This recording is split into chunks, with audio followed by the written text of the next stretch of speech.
Hey everybody, this is Dr. Julie Quinn here, and I want to do a brief discussion of Aristotle's rhetorical triangle.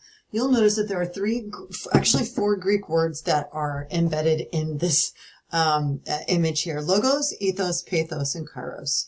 Within the triangle itself, these are terms that the ancient Greek philosopher Aristotle coined. And they relate to how he would make arguments. He was a pedagogue, meaning, he was a philosopher, he was a teacher. And when he would teach his subjects or his pupils, his students, he told them that there are particular ways to ethically argue in the world. And when he's talking about ethical arguments, at least, 2,500 years ago, he was talking about arguments in the courts, oral arguments that you would make to a jury, for example, or to maybe you're giving a presentation to a group of elected officials, something that you would do to be righteous, to be thoughtful, to be to come across as serious and educated. And we can take those principles that he taught and apply them to the writing situation. And so the terms that I just want to make you aware of are ones that he used that we still think 2,400 years later apply to us. Logos means the word in Greek. And how we interpret that now would be, data or details. When you write that make an argument stand, for example, if you're talking about the death penalty or something like that, and you want to make an argument against it, then perhaps some of the specific, it's not about your feelings. That's not data or details. That's what we're looking for is evidence, right? What type of data do you have? The costs of the last 10 years of running the death penalty in California? Well, that's logos. So the heart of any argument, and why I have it at the top of this pyramid, is that you cannot make a cogent academic argument without evidence, without data, without specific details. And in this class, those specific details need to be outside of your personal experience. So nothing anecdotal. In this class, your logos is going to be research driven. So no personal experiences. This is all about, well, if you're going to talk about a particular issue, where can we go to find quality academic research on that issue? More than likely, that would be the academic journals databases. And so that's where this term ethos sort of comes in handy. We would say ethos is the credibility, if I could spell correctly, the credibility of the author. So this has to do with your credibility, okay? So where do you find your data and your details? If you're just doing a quick Google search on this topic, you're going to have low ethos. There's not going to be balance, and you really need to be reliable. You need to be trustworthy. And so there's all sorts of ways to determine your trustworthiness or your credibility. First of all, it's good logos. So there's a significant overlap between what type of data you provide and whether it makes you reliable as a writer or not, okay? So using the library databases, not using personal experiences, that's one thing, right? The other is your phraseology, the way you write, the way you edit a text. If you're really using a lot of emotion or then you're shifting into pathos. And we'll get there in a second, but that's going to lower your credibility. You don't want to be an emotional writer, especially at the academic level. And maybe if you're doing creative writing and you want to be emotional, then that's purposeful in that context. But in a composition course, you want to make sure that you're informational, perhaps persuasive, depending on the style of text. And in an English 112 class, at least, it's all persuasive. And in English 111, perhaps some of it's informative and some of it's persuasive. But we want to be persuaded, and we want to use the prevailing data from experts to make that case.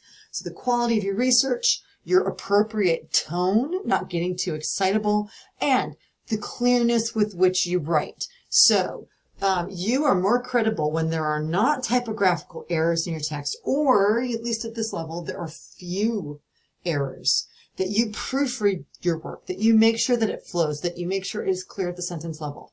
That raises your ethos, your reliability. Readers are more likely to trust you because you took the extra time to go through the work, to make sure that you were using timely research and that you weren't becoming pugilistic, like really argumentative. Okay, so that's ethos. Ethos is wildly important, and I think it's something that students tend to sort of forget about, but it's something I'm going to remind you of because it's really going to come into play with all of the papers to come. The final element within the triangle itself is pathos, and we would say pathos is the emotional connection you make to the audience, right? So think about it this way. If you watch TV, I mean, I guess, you know, or if you watch YouTube, you'll sometimes get those advertisements that pop up. And I get this one super like beefy workout guy, and he's always like, do you know what the best way to get muscle is? And he's trying to use pathos, which is the root of the word is it's based on the Greek word pathos is where we get the word pathetic from. It's emotional. It's often manipulative. So when you see those advertisements, or you see an advertisement for PETA, you know, people for the ethical treatment of animals, and they'll show you these advertisements between, you know, like Thanksgiving and Christmas, and usually because that's the giving season, and that's when many people like to make sure that they do all of their donations for the year to get into that tax year, not to be cynical or anything, but you'll see images of like burnt puppies and abandoned and starving animals. And like, but couldn't you just donate $3 a day for these starving animals? They're using emotional manipulation. They're using the idea that you probably care about animals. Perhaps you have some of your own and you don't want animals to suffer. Like the weightlifter guy is using body and self-image to manipulate you into thinking that he has all the answers for you personally. We don't exactly know how he works out. We don't exactly know what his diet regimen is, but he's saying, if you buy X, you're going to look just like me. That's the implication, isn't it? Well, that's pathos. That's how celebrities will sell diet lollipops and all sorts of things on their Instagram accounts. And people are like, well, I want to look like them. I want to be like them. I want to have these opportunities.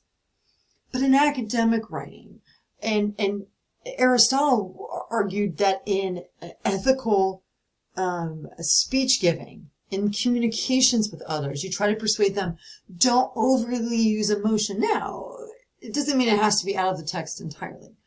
But when we use pathos, we use it like Cajun seasoning. We use it like it's something pretty powerful. And we use a little bit goes a long way. So here's an example. If you're writing an argumentative essay, I always teach students that argumentative essays start with a hook detail. Something to, some piece of logos, a quote, an interesting statistic. Say, for example, you are writing about the death penalty and you're writing against it. But you want to talk about how it's still a fairly controversial issue, especially because of like the whole Nicholas Cruz Parkland mass murder school shooting incident that happened a couple of years ago. He just got sentenced within the last year, and one of the survivors, he killed 17, and 17 were injured. I mean, this is a horrible tragedy. She spoke at his sentencing and said, "Justice has not been served." That's an emotional quote. So it's pathos, but it's also data. I don't know if you would use emotional quotes in every single paragraph. That would be overkill. But to set the scene, to tell readers this is still a debatable topic, ooh, that's a perfect use of pathos. It draws somebody in, and then you lighten up the use of that through the body paragraphs. Maybe you could use one more at the end and in closing. But a little bit goes a long way. And so hopefully through describing lothos, ethos, and pathos, you can kind of see how these terms overlap. And I'm going to teach these in class in more detail. We're going to go through articles that will talk about them. We'll get a chance to look at academic research and to sort of see where academic research uses these and how are these concepts appear in newspaper articles or in TV advertisements. The better we understand it, the more we're able to eliminate the problems in our own writing and make sure we're writing it ethically. Now, the final one you see on the bottom left is kairos. That's a term that means currency or timeliness. So as in a super quick example of this, if you're writing about genetic testing, you wouldn't want to use old research. You wouldn't want to use, especially in STEM topics, you wouldn't want to use research from the 1960s, 1970s unless you're going through time and saying how the science has changed. That would be fine. But if your sources were all from the 60s and 70s and you're talking about gene testing now, that data is obsolete. It's out of date.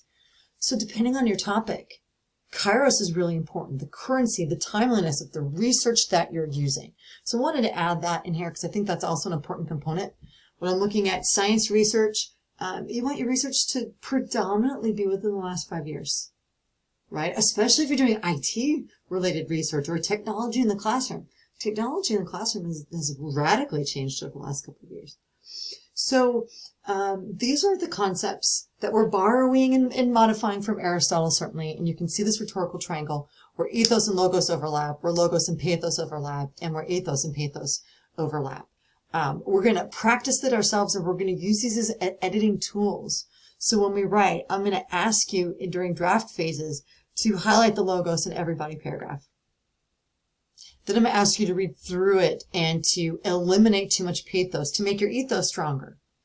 But then I'm going to say, hey, but you have maybe a little bit in a hook detailing introduction for pathos. It's okay to have a little bit.